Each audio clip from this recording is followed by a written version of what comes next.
Eu queria falar hoje de uma cilada em que a gente se meteu. Na verdade, uma cilada em que nos meteram. E que é uma cilada que atravanca o nosso progresso. É incrível que a gente tem uma bandeira onde está dito ordem e progresso. Ordem a gente pode discutir 200 horas, agora progresso está difícil. Mas está difícil. A gente não consegue progredir. O Brasil não avança, o Brasil não enriquece, o Brasil não melhora a vida do seu povo, o Brasil não aumenta a renda per capita. Ao contrário, a gente vai caindo e caindo. Não, é a pandemia. A pandemia pegou o mundo todo. No entanto, e hoje a gente vai ter uma conversa importante com o Zé Roberto Mendonça de Barros. Falei disso ontem, rapidamente, mas hoje vamos falar com mais profundidade na hora de conversar com o Zé Roberto Mendonça de Barros. Quer dizer, o que acontece com o Brasil que, quando você pega todas as moedas do mundo, foi a que mais se desvalorizou na relação com o dólar. Quer dizer, todas perderam? Não, algumas até ganharam. A maior parte perdeu, mas por que a nossa foi a que mais perdeu? Né? Por que na retomada, e todo mundo está falando em retomada, o mundo vai crescer o dobro do Brasil? Por quê? Por que o Brasil vai crescer metade do mundo? É a pandemia. Mas é a pandemia? Ou é a algazarra em que a gente se meteu, em que a gente está? Uma armadilha que nos atravanca. Ruídos de toda parte. Vamos pegar, o governo e o Congresso fecharam um acordo para finalmente aprovar, no mês de abril de 2021, o orçamento de 2021, que deveria ter sido aprovado no ano passado. Veja, onde já se viu um orçamento ser aprovado no quarto mês do ano a que se refere. Ou seja, 1/3 do ano se foi, e aí nós vamos aprovar o orçamento para esse ano, que já teve 1/3 consumido. Faz o menor sentido. Não vou entrar aqui nos detalhes, nos absurdos que eles fizeram. O Congresso e a área política do governo se reuniu e fez o quê? Conseguiu criar uma loucura. Reduziram artificialmente, só no papel, as despesas obrigatórias para poder encaixar despesas de emendas parlamentares. Aí parece que dá, mas não dá. Porque a realidade não deixa. Não adianta você torturar os números, eles não confessam nada. Bom, resultado. Se você olhar o orçamento para lá, para cá, para lá e para cá e procurar uma linhazinha que se refere aos investimentos públicos, nós vamos encontrar lá 0,1% do produto interno bruto, se tanto, que é o menor investimento desde os anos 40. Quer dizer, como é que pode um país, na comparação com o PIB naturalmente, como é que pode um país como o Brasil investir e achar que é razoável? Deputados, senadores, governo se reúnem e tiram um orçamento que reserva para investimento 0,1% do PIB. Olha, com uma média de anos anteriores de 0,5% do PIB, a gente já não fazia nada. 0,5%. Com 0,1%, o que a gente vai fazer? O dólar, a moeda brasileira, na comparação com o dólar, a que mais perdeu preço no mundo. O investimento público, pavoroso. E aí a gente aprendeu, e eu acho que é isso que o Zé Roberto Mendonça de Barros pode nos ensinar, a gente aprendeu que era importante que o Brasil tivesse juro baixo, inflação baixa, como forma de estimular o crescimento econômico. Pois bem, há muito a gente não tem uma inflação alta. Lembrando que entre os anos 80 e os anos 90, a gente teve hiperinflação. Em março de 1990, a inflação daquele mês foi de 80%. Em um mês. 80% em um mês. É um negócio inacreditável. 7 planos econômicos depois, em 1994, surgiu o real e a gente venceu a inflação. Aí a gente olha para os juros. Os juros, a Selic, que foi criada em 1999, chegou a ser de 44%. 44%. Que loucura! Aliás, teve ano com juro maior, não era Selic, mas 44%. O juros abaixo. Agora numa retomada de crescimento. A inflação está baixa. Agora numa retomada de crescimento. E o que isso produz? Crescimento econômico? Apetite do empresário para investir? Vontade de produzir cada vez mais? Não. Ah, mas é a pandemia. De volta a dizer, a pandemia está no mundo inteiro. Aliás, está pior no Brasil. Mas o motivo para a gente apontar para cá e falar, cadê o nosso progresso? Cadê os nossos avanços? Mas não vamos falar de assuntos sanitários hoje. Vamos ficar na discussão econômica. A nossa infraestrutura brasileira é pavorosa e atinge em cheio aquilo que a gente tem de melhor, que é o agronegócio. Então, não fosse o agronegócio, que deveria ser usado como modelo para inspirar a indústria, inspirar o setor de serviços, a gente estaria numa situação lamentável. Os preços internacionais não estão ruins. Ricardo Galo falou disso com a gente, dia desses. Os preços internacionais de commodities não estão ruins. Não dá para a gente dizer, não, mas o Brasil vive um momento em que lá fora está tudo muito ruim de preço. Não está. E, no entanto, a gente não consegue dar a volta por cima.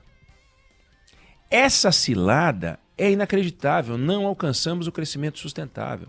Ah, mas a gente enfrenta uma resistência internacional muito grande, uma competição muito grande. É uma competição que sempre existiu. Vários dos problemas que a gente está enfrentando, a gente que criou. E esse é o problema. O Brasil é um criador de caso. O governo brasileiro é um criador de caso. Nós temos um problema muito sério, que o governo não consegue se entender com a sociedade, não consegue respeitar a sociedade, não consegue trabalhar para a sociedade. Veja só, nos últimos anos, o que a gente fez com a política de preço de petróleo. E aí não importa quem é o presidente. Não importa para nós. Sabe, pergunta para o caminhoneiro se ele quer saber quem é o presidente. Ele quer. O combustível dele é um preço previsível. Ele não quer saber se o presidente é a Dilma, se o presidente é o Bolsonaro, se o presidente é o Lula, Fernando Henrique. Ele diz o seguinte, não me criem problema, deixa eu trabalhar. Eu não posso sair de São Paulo e quando eu chego no Recife, mudou o preço do frete, eu teria que mudar o preço do frete porque o combustível mudou. Aí vem a Dilma, faz uma lambança na Petrobras. Aí vem o Bolsonaro, faz outra lambança na Petrobras. E o caminhoneiro olha e fala, mas vem cá, todo mundo dizendo que está trabalhando por mim, porque a Dilma não fez a lambança na Petrobras para prejudicar. Só que a incompetência dela prejudicou. O Bolsonaro tira um presidente e bota outro.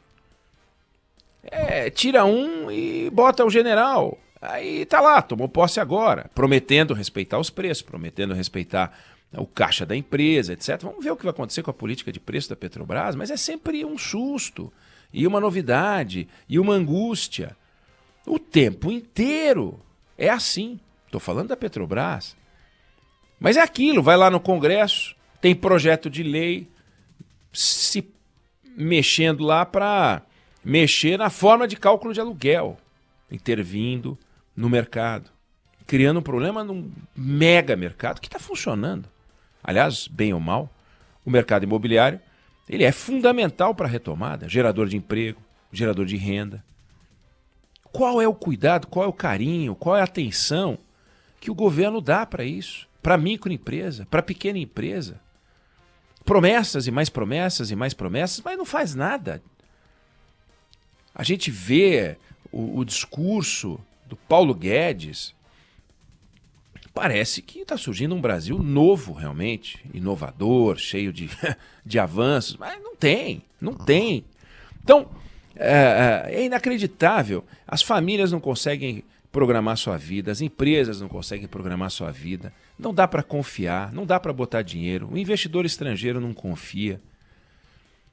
As declarações que o até então chanceler, amigo do Felipe Bueno, dava, só criavam ruído. No Ministério do Meio Ambiente também, a gente vem de lá ruído e mais ruído e mais ruído. Agora nós estamos levando uma coça internacional por causa do meio ambiente. Ah, mas isso não passa de uma guerra. Bom, mas a gente quer paz? Eu quero, mas a gente pode esperar isso? Os americanos vivem num ambiente de paz? Os russos vivem num ambiente de paz? Os chineses vivem num ambiente de paz, os indianos vivem num ambiente de paz, não existem conflitos de fronteira em vários países, conflitos monstruosos, interesses comerciais bilhardários envolvidos em todos esses países, guerras comerciais inacreditáveis, disputas. Não, é só no Brasil. O Brasil é um país injustiçado? Não é. O Brasil não tem furacão, o Brasil não tem terremoto, o Brasil tem sol, o Brasil tem condições climáticas favoráveis. O Brasil produz diante, mesmo nas regiões mais adversas. Veja o que a gente fez no Cerrado, um trabalho maravilhoso. Tipo, tornar aquilo um celeiro. Parecia uma fantasia décadas atrás. Virou uma realidade. Bom, mas tira o agronegócio do Brasil, e fala, bom, vamos ficar com o Brasil sem o agronegócio. E aí? O que nós somos? Um país com um problema incrível, desindustrializando, sem produtividade. Qual o estímulo do empresário para seguir em frente? Ele olha para o dinheiro dele que está no banco, se é que tem dinheiro no banco, se é que não tem dívida no banco, e ele diz, eu vou botar esse meu dinheiro aonde? Pega as pessoas que estão aí se desesperando para manter o seu negócio funcionando. Não é nem aberto, porque não pode em muitos lugares. Funcionando, rodando, pagando os funcionários. Que estímulo, que apoio tem do governo? Qual é realmente o cuidado que o governo tem com isso? Fica na brigalhada ideológica, fica na brigalhada no discursinho, fica falando do passado do Brasil o tempo inteiro. Eu quero saber de futuro. Eu não quero olhar a eleição de 2018, eu quero olhar a eleição de 2022, eu quero olhar o Brasil de 2026, eu quero olhar o Brasil de 2032. Eu quero saber como é que a gente vai estar lá na frente. Porque é sabendo como a gente vai estar lá na frente que as pessoas se organizam. Pago ou não pago a faculdade? Invisto ou não invisto num treinamento? Eu vou trabalhar onde se eu investir? Como é que vai ficar o emprego no Brasil? Como é que vão ficar as indústrias? Como é que vai ficar o... Sabe? Então, a gente olha para isso tudo e fala o seguinte, a fórmula juro baixo, inflação baixa, que estimula o crescimento, não funciona no Brasil, porque o juro caiu, a inflação caiu, o crescimento não veio. Brasil do crescimento pífio. Como a gente consegue isso? Como? É um negócio inacreditável. Aí a gente vai olhar de onde vem essa desconfiança do empresário, de onde vem a desconfiança das pessoas quando saem para trabalhar todos os dias. Vem do fato de a gente ver um Estado que tem um apetite que mesmo aqueles que entram no Estado dizendo que vão brincar de reduzir alguma coisa, não fazem nada, não conseguem. Esse governo não vendeu um carrinho de sorvete, quanto mais uma estatal. Não vendeu um carrinho de sorvete. É um discursê sem significado algum. Cadê o programa desse governo? Programa, me mostra o programa. Olha, nós vamos fazer nos próximos 4 anos, sim, porque entraram em 2019, Bolsonaro e a turma. O que nós vamos fazer? Nós vamos primeiro fazer isso aqui, depois nós vamos fazer isso aqui, depois nós vamos fazer isso aqui. Cadê o que vai fazer? Não tem. É inacreditável. Então, nós estamos largados. Nós estamos largados na pandemia e nesses assuntos econômicos. E aí, para coroar, nós estamos no ano de 2021, só falta o ano de 2022, do ponto de vista orçamentário, e no ano de 2021 a gente aprovou um orçamento arrebentado, sem ter dinheiro para investir. Uma coisa é uma família subsistir, outra coisa é o Estado que assalta o povo brasileiro, toma nosso dinheiro e devolve para a gente em benefício 0,1%. De melhorias. A estimativa é que com 0,5% do PIB de investimento a gente não consegue nem manter as pontes que estão de pé. Com 0,1% elas caem. O Brasil do 0,1%. Como é que nós vamos viver no Brasil do 0,1%? Então é o Brasil do 0,1% de investimento, o Brasil do 1% de crescimento, 2%, medíocre. Agora nós estamos falando em 3 contra 6 no mundo. Pô, quer dizer, é botar a mão na consciência e falar, alguma coisa está muito errada. Então, na conversa com o Zé Roberto Mendonça de Barros, vamos explorar isso um pouco mais, para ele nos explicar melhor o que está acontecendo. Agora, é impensável, é inaceitável que um país como o nosso esteja vivendo uma fase tão medíocre quanto essa.